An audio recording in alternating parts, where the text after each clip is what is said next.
ओम नमो भगवते वासुदेवाय नमः। ओम नमः शिवाय। नमस्कार प्रिय भक्तगणों, आप सभी को तुलसी विवाह की हार्दिक शुभकामनाएं।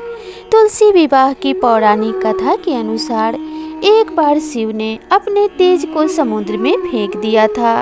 उससे एक महातेजस्वी बालक ने जन्म लिया। यह बालक आगे चलकर जालंधर नाम से पराक्रमी दैत्य राजा बना। इसकी राजधानी का नाम जालंधर नगरी था।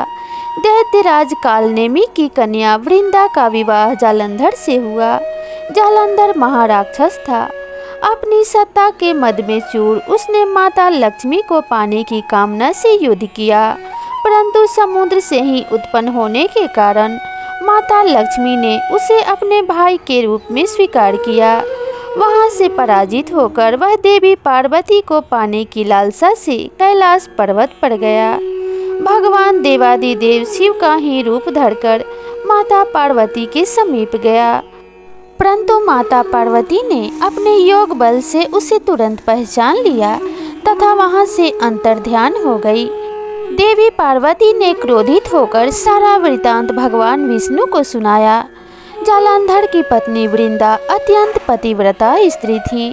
उसी के पतिव्रत धर्म की शक्ति से जालंधर न तो मारा जाता था और न ही पराजित होता था। इसलिए जालंधर का नाश करने के लिए वृंदा के पतिव्रत धर्म को भंग करना बहुत आवश्यक था। इसी कारण भगवान विष्णु ऋषि का वेश धारण कर वन में जा पहुँचे, जहाँ वृंदा अकेली भ्रमण कर रही थी। भगवान के साथ दो मायावी राक्षस भी थे, जिन्हें देखकर वृंदा भयभीत हो गई। ऋषि ने वृंदा के सामने पल में दोनों को भस्म कर दिया। उनकी शक्ति देखकर वृंदा ने कैलाश पर्वत पर महादेव के साथ युद्ध कर रहे अपने पति जालंधर के बारे में पूछा। ऋषि ने अपने माया जाल से दो वानर प्रकट किए। एक वानर के हाथ में जालंधर का सिर था तथा दूसरे के हाथ में धड़।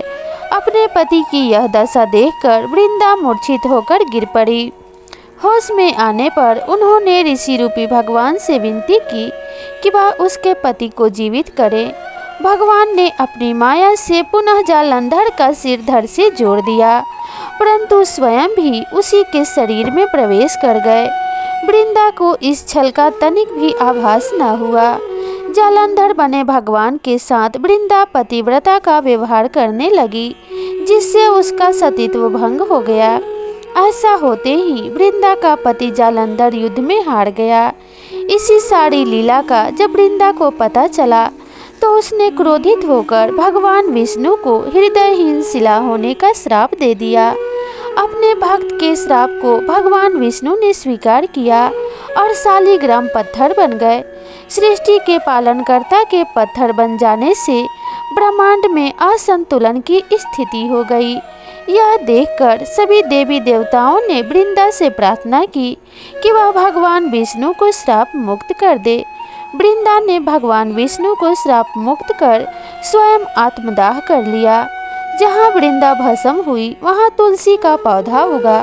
भगवान विष्णु ने वृंदा से कहा कि हे वृंदा, तुम अपने सतीत्व के कारण मुझे लक्ष्मी से भी अधिक प्रिय हो गई हो।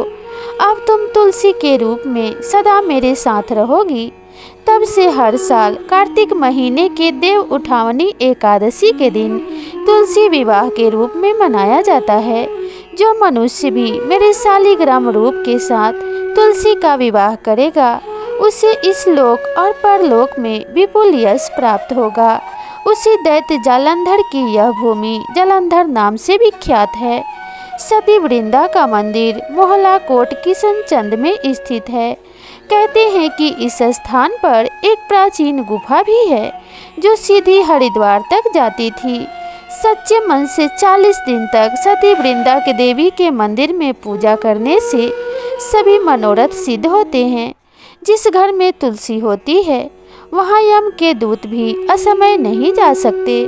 मृत्यु के समय जिसके प्राण मंजरी रहित तुलसी और गंगा जल मुख में रखकर निकल जाते हैं, वह पापों से मुक्त होकर वैकुंठ धाम को प्राप्त होता है। जो मनुष्य तुलसी व आंवले की छाया में अपने पितरों का श्राद्ध करता है, उसके पितर मोक्ष को प्राप्त हो जाते हैं।